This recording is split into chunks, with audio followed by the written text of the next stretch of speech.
This is Shock Life Confessions podcast with me, Reza Abraham. So today's guest is someone who has wanted to become an entrepreneur and open her first company since she was in her mother's womb.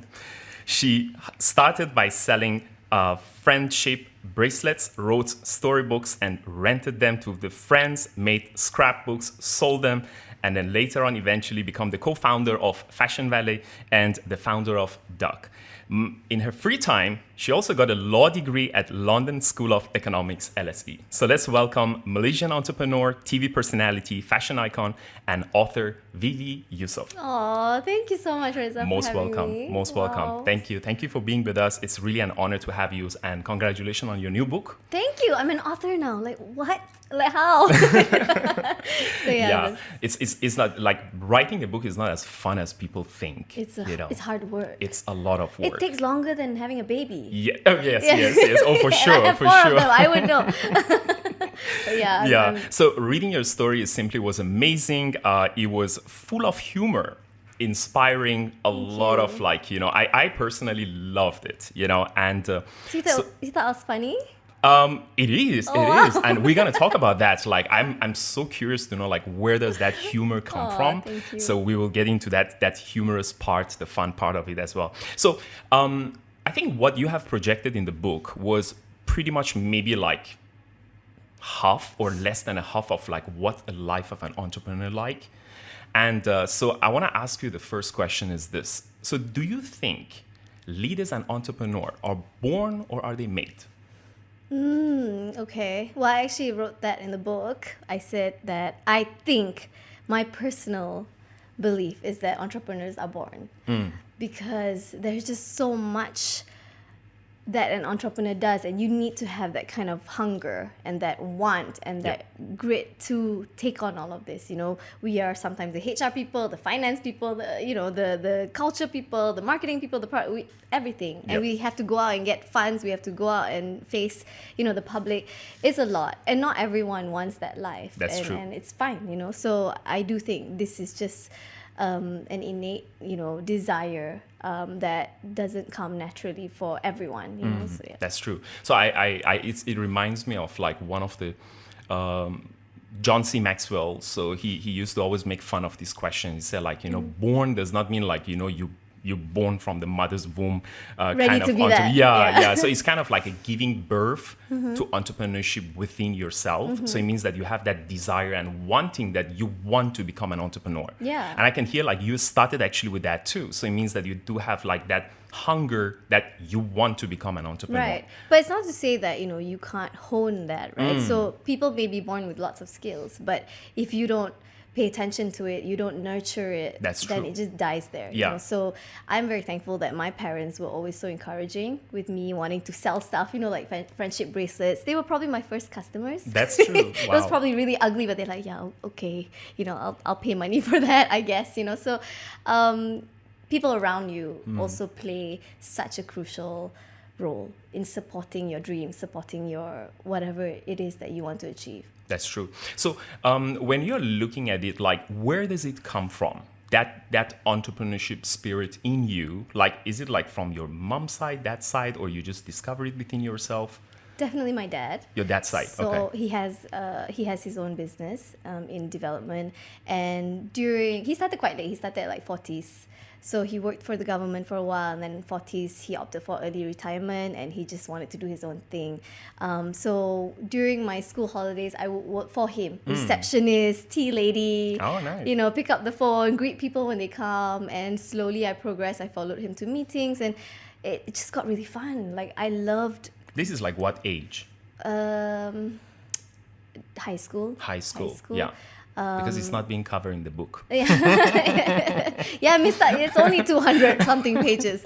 So from young, I think when people know what they like, usually parents can spot it from when they were young. Like, even my kids now, I'm always aware. I'm like, okay, he likes music. Oh, okay, he likes, gaming or whatever, right? So it's also the parents trying to encourage it. So to our audience that they're listening to this podcast now, is that like, what is the, like, when you, I'm sure you have worked with a lot of entrepreneurs and you have seen a lot of people who become successful entrepreneurs. Yeah. Like, do you have that criteria that like, okay, guys, you're listening to this one. If you have 1, 2, 3, you are going to be an entrepreneur?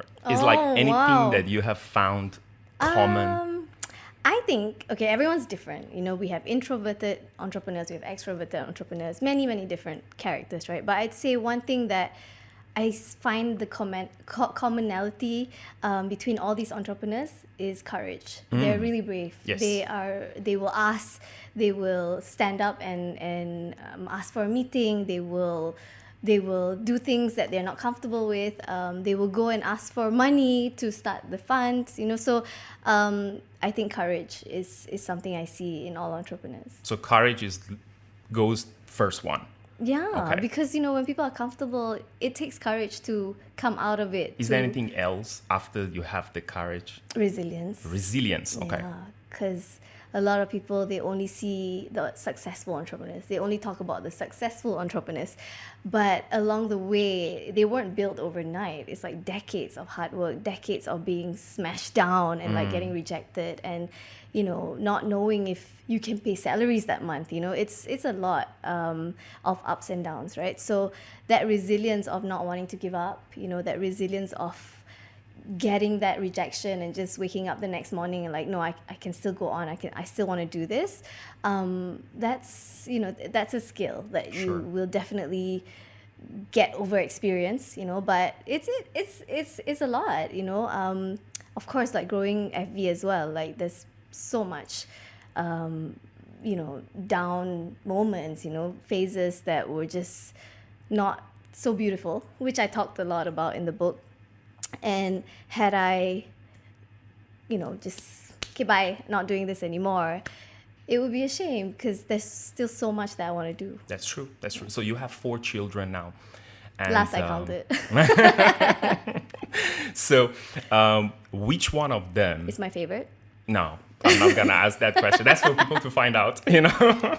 So which one do you see like, okay, that is the little me. That is your little husband. Meaning that like you can see like, I think she or he is going to be an entrepreneur in the future as well. Right. Wow. So I've got 4 of them. I've got Daniel, Mariam, Sarah, and Idris, right? So Sarah and Idris still so young. But between Daniel and Mariam, it's definitely Mariam. That's the bossier one, telling me what to do. She literally telling me what to do. She even said to me like, Mommy, when you know, I'm going to take over, yeah? And I'm like, what is this? It's like, when you're not here anymore, I'm going to take over. I'm like, wow, okay. So she's already telling me from now that she wants to, you know, be the CEO of whatever it is that, you know, I've built. And I'm like, wow, you think it's that easy? So yeah, I could do what you do. Okay, I like that confidence, you know. And then my son, I'm like, what do you want to be? And he's like, I want to be a YouTuber. I want to be the most successful YouTuber in the world. You go do that. Yeah, why not? Why not, right? So as you said in the book, basically your husband family wasn't really in favor of him joining you for the business because, you know, it was like a women and women clothes. It was very risky. And then you both studied like really, really great schools. Has there been any resistance from your family side that thinking like, you know, hey, you know what, you're a lawyer, why do you want to start a business? Like, has there ever been a conversation around that? Maybe, but I have selective memory, so I don't remember those. You only remember those that is supporting you. Wow, nice. That's an entrepreneur mindset too. Stubborn is an entrepreneur. Okay. But yeah, I'm sure that they were worried. You know, all our family members, there will definitely be some resistance, you know, because ideas are just ideas. You know, you're about to take a risk. You know, they are worried for you. They care for you. So obviously they're going to be like, are you sure you have a comfortable job? Are you sure you want to do this? Because it's the unknown. You might lose everything or you might gain everything, you know, so it's a risk. And family being family, of course, they're going to, you know, worry more, you know, for you. But again, selective memory. You just hear what you want to hear. So, you know, my dad, he really helped us, trained us to get through this journey because he made me and Fadza do a cash flow, do out a business plan on how we're going to do this and train us. It's not just, you know, people, when young entrepreneurs, you're like, I have this idea, I'm going to do it now, it's going to work. actually there's a lot more homework Yes, that you got to yes. do, and you got to go the extra mile to do the homework. So if it wasn't for my dad helping us and pushing us, we would be jumping in blind, excited, passionate, blind, which is good, but also really naive, right? So that business plan, you have to have that. Yep, that's true. That's true. So you describe yourself in the book as a determined, impatient one, and then your husband Fadza as a sensible and a calm one. So for a lot of people who are listening to us right now, they're looking for what's the key for a couple that like a power couple, you can achieve a lot of things. Is that like, do you think is the best combination based on your like growing the business and so on? So couples working together, don't do it. So the first advice is like not doing it. I always say that. I mean, I'm very honest and, Yes. and brutally honest sometimes. It's hard. Okay. There's just no such boundary. You talk Harder about for work. who? For the husband or for the wife? I don't, my husband's not here, so I don't know. I can't answer for him, but both ways, right? Because Okay. when there's just no boundaries. Like you come back, you still talk about work. You go to work, you see each other. So there's just when things are good, it's good. But when you have to make difficult decisions, Oh, yeah. and say you have to pivot or you have to get in an investor, huge decisions, irreversible. And what if both of you have different opinions of it? What do you do then, right? So So what do you do Yeah. when you guys having a different opinion? I'll let you know. No, but seriously, I think the key is communication. You have to align your expectations. You have to have these difficult conversations with each other. Like, I want you to do this and this, and the other person should be able to say, I want you to do this and this. And both of you have got to be accountable for it, right? And there's always check and balance. So Fadza and I, we've been doing this for 12 years. Clearly, so far, so good. It's working, but it's Yes. difficult. We have to work at it. So what we do now, because we have 4 kids, our family's growing now, so we can't keep talking about work over dinner. Yep. So now we have our one-on-one sessions. We have a tracker of things that we need to align. So normally co-founders don't do that because it's always go, go, go. We'll talk when we talk kind of thing. But no, that alignment between co-founders, whether you're husband and wife or not, or friends or siblings, you need to have that, 1 or 2 hours every week to just align, because there's so many little and big things that you have to talk about. And if you don't force that session, it just gets drowned or, forgotten about, which is not good. So, at our junction now, we're scaling. We're no longer a small company, but we're not a big company yet. So we're still in the middle. We're in that awkward teenage phase. We're an awkward teenager, right? With puberty problems and whatnot. So it's a very scary yet exciting era that we're in. We have to already think about expanding globally. We have to think about whether we want to list the company or remain private. These are all big things to discuss, Yep.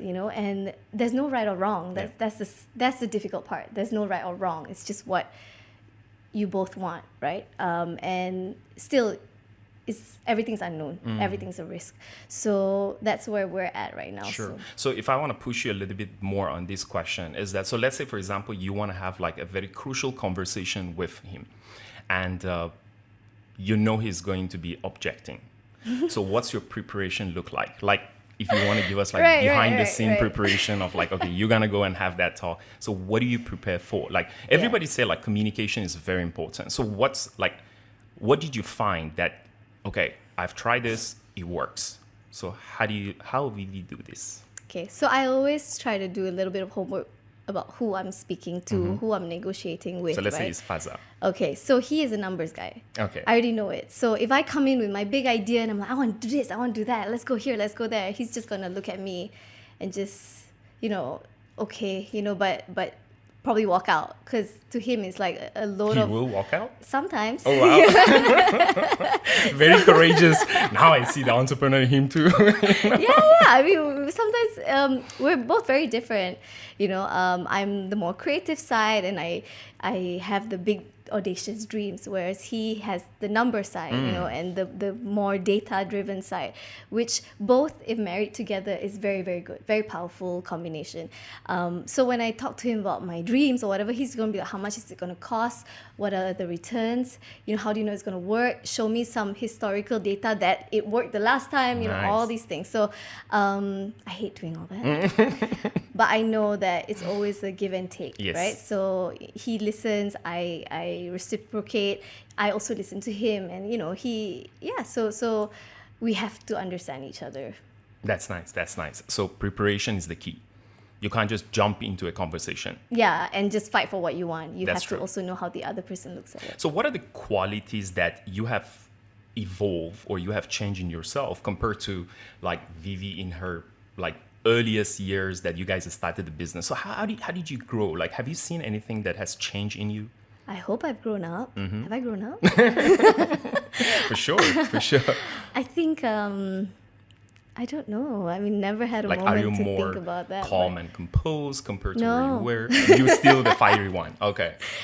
I'm still the passionate, positive, optimistic entrepreneur. But I think as a leader, I've grown a little bit more mature, I hope, less impulsive and less sensitive. As a leader, like I used to get emotional if people leave or like go to my competitors or like, to me that's like what did I do? Why are you leaving me? All these things, right? But after a while, you're like, actually it's normal. Like it happens in every company.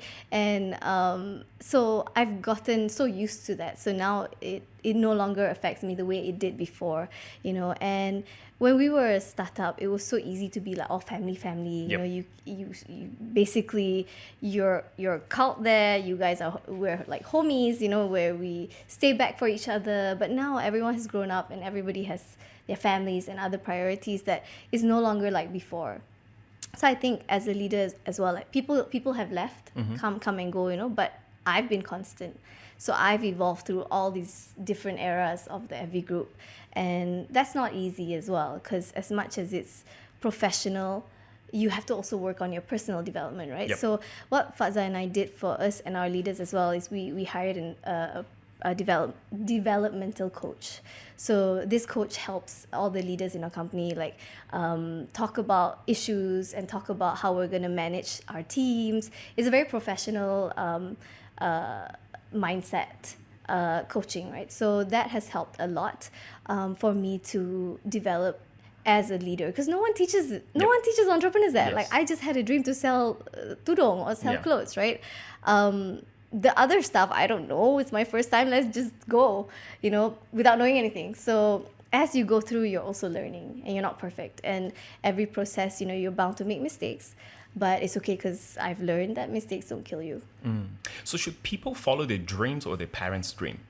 Their dreams. Their It's their dreams. lives. Okay. And I know this is hard, especially in our culture. We are very respectful of our parents. So we don't want to hurt them. They raised us, so we feel like we owe everything to our parents.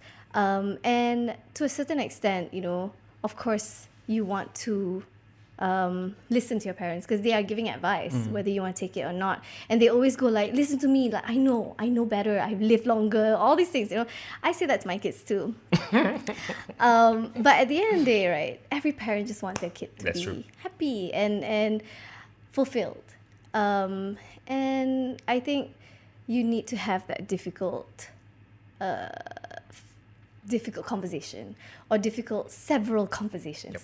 If you really want to pursue something that they might not be so enthusiastic about.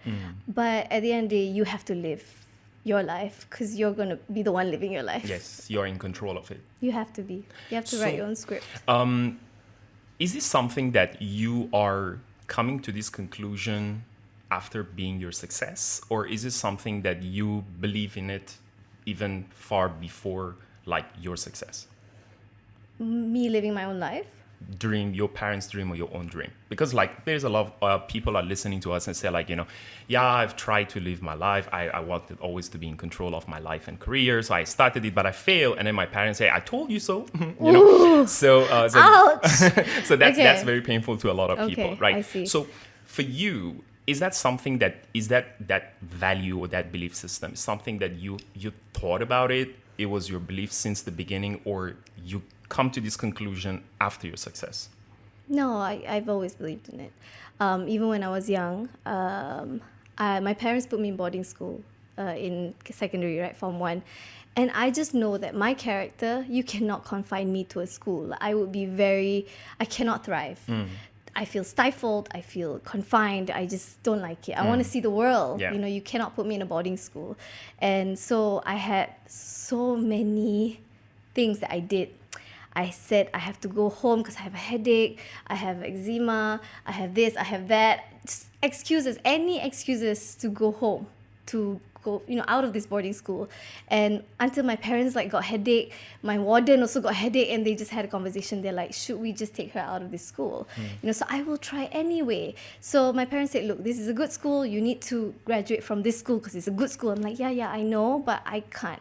So here's what I'm going to do. I said to them, I'm going to be number 1 this year. I'm going to be first in my batch. If I do that, you take me out. Wow. Because I've proven, that I'm the best here. That's the courage and confidence combined. Yeah. Telling my dad that, right? He pays for my fees. So they said, okay. So then I worked my butt off, and I got number 1. So I'm like, okay, bye. See everyone, Wow. And then in my Form 5, I didn't want to wait another year to do my A-levels. To me, that's a waste of time. So SPM is in December, A-levels is September. So I said, look, let me do both. Let me do SPM and A-levels together for these 3 months. I can do it. If I don't get A's, you guys can kick me out of this A-level school. Fine. I'll find another school. And so my parents were scratching their head, what child did we create, But I said, just let me try, So in September, I took my Malaysian SPM books to UK. I was in the boarding school, and at night I would study my SPM stuff. And I got all A's for both, for SPM and A-levels. Because I worked at it. It's not like it just came like that, right? And so I've always been very stubborn. And looking back now, I thank my parents for allowing me to be who I am, and just accepting it, and just sighing, but letting me be who I am. That's true. So this is it's a throughout the whole book, I was always asking myself, so where does it come from? Where did you inherit these qualities from? So I want to go through some of those qualities that I found fascinating in the book. So let's start with the first one that just now you ended it as, so your stubbornness. So where does it come from? My dad. Okay. His dad wanted him to be a teacher. Okay. Yeah, so he tried it for a year. And so just to tell his dad, okay, I've done it. Okay, so now can I go live my dream? So yeah. Your humor? Him too. Your creative side? Him too. So when I was younger, he would make me and my sister make cards for him. So scrapbook cards, make flowers, and just to hone your creative mind instead of just buying, Hallmark cards. So yeah, him. Wow, a lot attributed to my dad. Yeah, so now you bring us to the main question. So what did you get from your mom? Empathy. And she would be very upset if she said I love you, mom. Okay. Thanks for giving birth to me.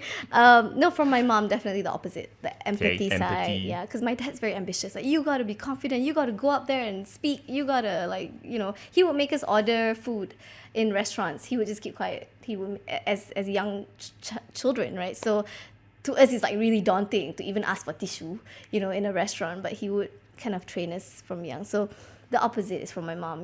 We would get cuddles from her. We would get, a lot of, it's okay from her. Yeah. Yeah.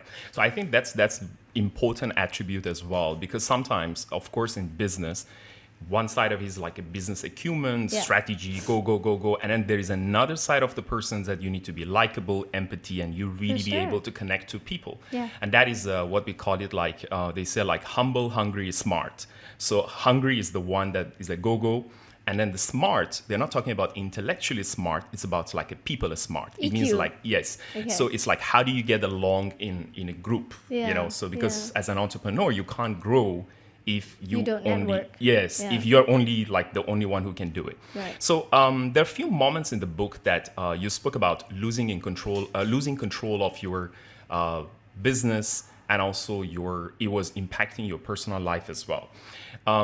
So can you share with us a little bit about some of those like moments that you really felt like this, I have to do it differently, you know? So that brings us a lot of decisions that you made. So you spoke about it in the book as well. So would you mind sharing with us, what was the thought process in your head that you come to this understanding that I need to get things in control? Right. You mean the pivot? Yes. Yeah. So I think this is a combination of your gut feel and also what the data tells you, right? So my gut feel was that this FV marketplace, just the platform part, is not working out. And we've tried a lot of things to nurture it, to try to tweak things to get it profitable. In every group, there are many business units, right? And every marketplace is only one of them. So there were other healthier business units there that was so profitable, and this is one that's super unprofitable. So we were like, what are we doing here? Like, you know, this part that's healthy is paying for the unhealthy parts of the business, and anybody in business would tell us, shut that down. And that's what our mentors told us as well. But I believed in that for 10 years. Yeah. How am I supposed to sure, close the book, done. No one teaches an entrepreneur how to do that. Yeah. Of course, data can show you, okay, but the decision is yours, You and still love you've it. got to, and you've got to execute that closure. You've got to tell people, you've got to tell yourself, and be at peace with yourself when you close anything down, when you close even a relationship down, right? It's you've got to come to terms with it. So as an entrepreneur as well, I've built this like 2010, you know, when like just so fresh and so hungry and so hopeful. And after so many years of trying to build it and loving what it represents, helping other people too, right? And not being able to make that a profitable business is painful Yep. to accept. So you also question yourself, like, is it me? Like, am I just not handling this well? Am I not the right person to grow this? You know, were there some things I could have done to save it? You know, so we gave it a year to try many, many things. Still didn't work. So we're like, okay, this is again when co-founders have to be accountable to each other. We said we give it a year. Any more than that, no. You know, so you have to make some deadlines to your decision and tell someone else so that they'll hold you accountable. So we did. We ripped the Band-Aid, and the business is much healthier now. So we know that we made the right decision, but the process was not pretty. Yep. And me being me, I'm very public. And, you know, I've gotten a lot of support from the community growing the business, right? They've believed in me. They cheered for this. They cheered for local brands. And sometimes I feel sad that like I couldn't live up to that expectation. And, you know, I'm still working on that. You know, there are other things that I need to grow, like Duck and other brands, to make them global brands. And I need to focus on that. But I still personally need to have closure on, you know, closing down any business unit, right? So that's something people don't talk about enough. So there is this very interesting conversation in the book that the day that basically it was like the 10th anniversary Of and Evie, you yeah. also wanted to announce that, you know, you guys are going to Yeah. close it. So there was this poem in the book that I noticed, like it was really, really nice. And for our audience, is it possible if I ask you to read it for us? Sure. Oh my Okay, God. all right. Is that tissue? Hopefully we don't get there. Yes, there we Oh, go. wow. Okay. So to describe the scene, everyone is wearing white clothes. Some are offline, some are online in front Yes. of you. And Yes. go for it. Okay. So this was a poem I wrote for FashionValet Group's 10th anniversary, right? Okay. Dear Evie, it truly feels like just yesterday we said, let's make a website. Little did we know that till today we would no longer sleep at night. Oh no, Reza, I'm going to cry. Growing you is a roller coaster ride, a ride that is filled with ups and downs. Our first baby, we really tried to make you shine above other crowns. Whew. The first of its kind in your country, that's a lot of burden to carry. Now that you're 10, let's have a party to reminisce, to smile, and be merry. You've given your all to build other brands. For the next decade, it's time for yours. All the lives that touched your hands, you'll carry in your heart forever, of course. I write this the night before your 10th birthday. Tears fill my eyes, I had to take 5. For your success and happiness, every day I pray. Dear FV, you've given us life. We've made friends, we've made families. At this very place, we grew every day. You've showered us with lots of memories, some good, some bad, but come what may.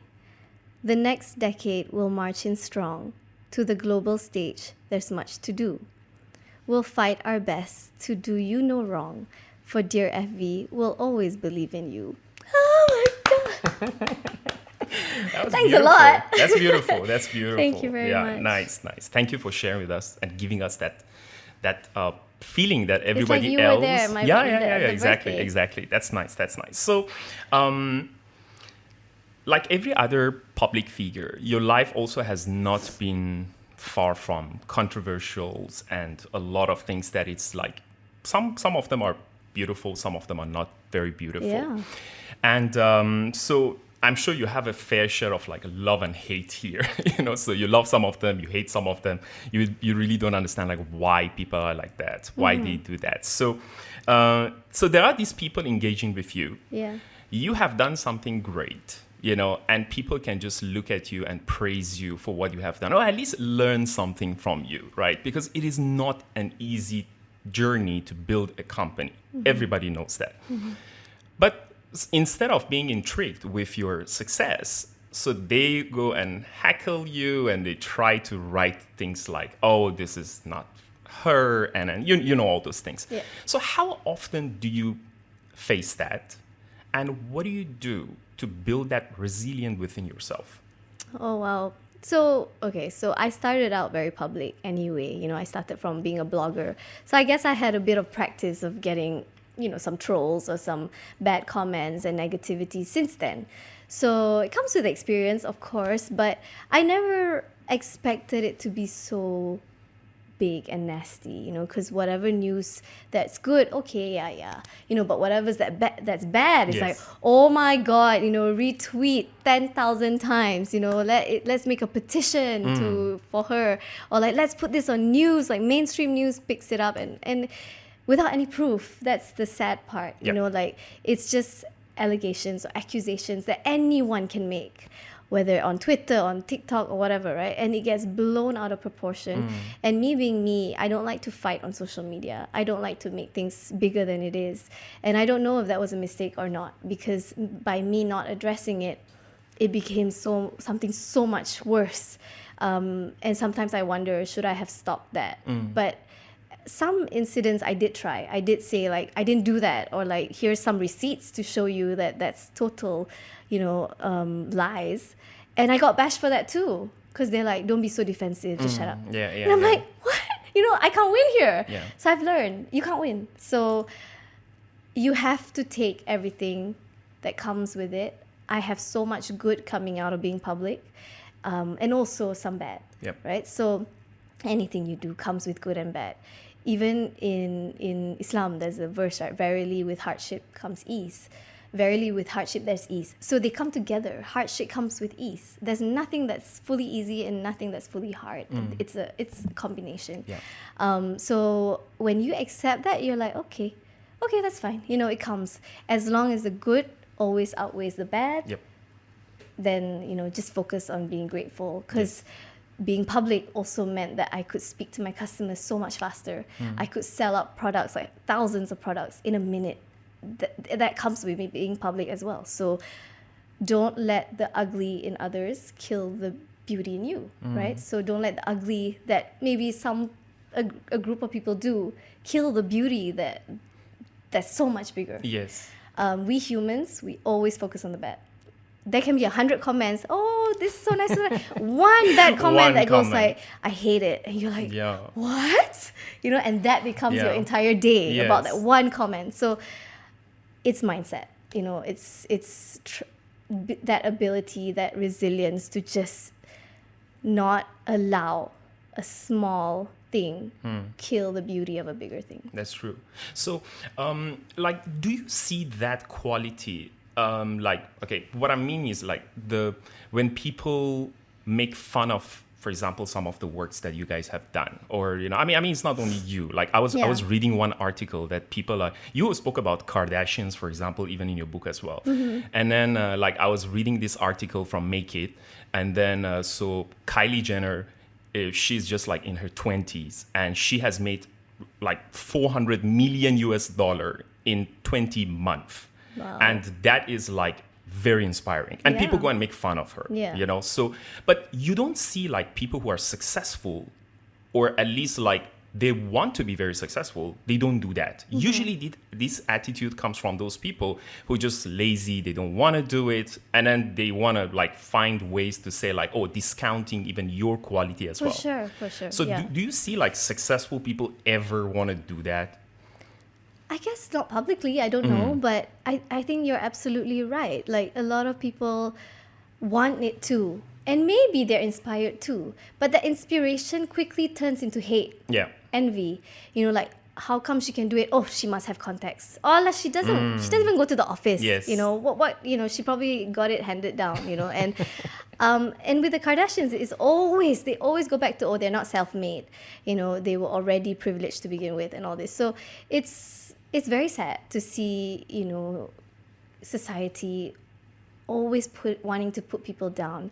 When I got the funding as well from like from institutions like Khazanah, PNB, like it was me pitching to them, right?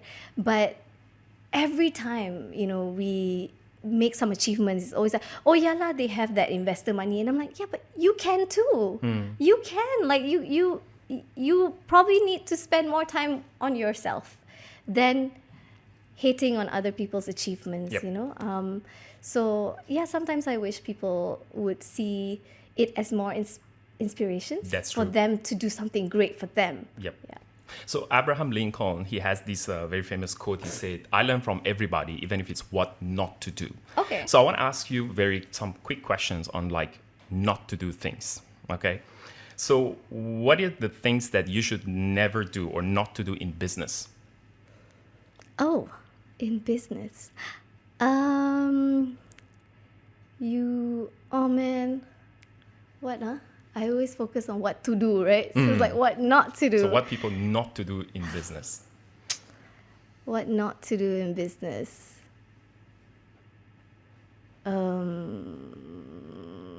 At least couple business, maybe. Couple that business. would help. What not to do? Okay, this is just just for me personally. Okay, it's not a rule for anyone, but I would say don't hire your family as your employees, because that's difficult. Yeah, backfire. In relationship. What not to do in relationship? Cheat. Try not to cheat. Dealing with your finances. To hide from your finances. I think to have everything laid out, your expenses, your income and all that is very healthy. Some people are very scared to talk about finances. Okay. So to finish these things off, we have this very quick game. We call it as a game confession. Final confession. So we have this quick game I haven't confessed enough. Yeah, so this final confessions is going to be like just fiery questions. I will ask you a couple of questions. Okay. And I'm sure you have seen this game before. Okay.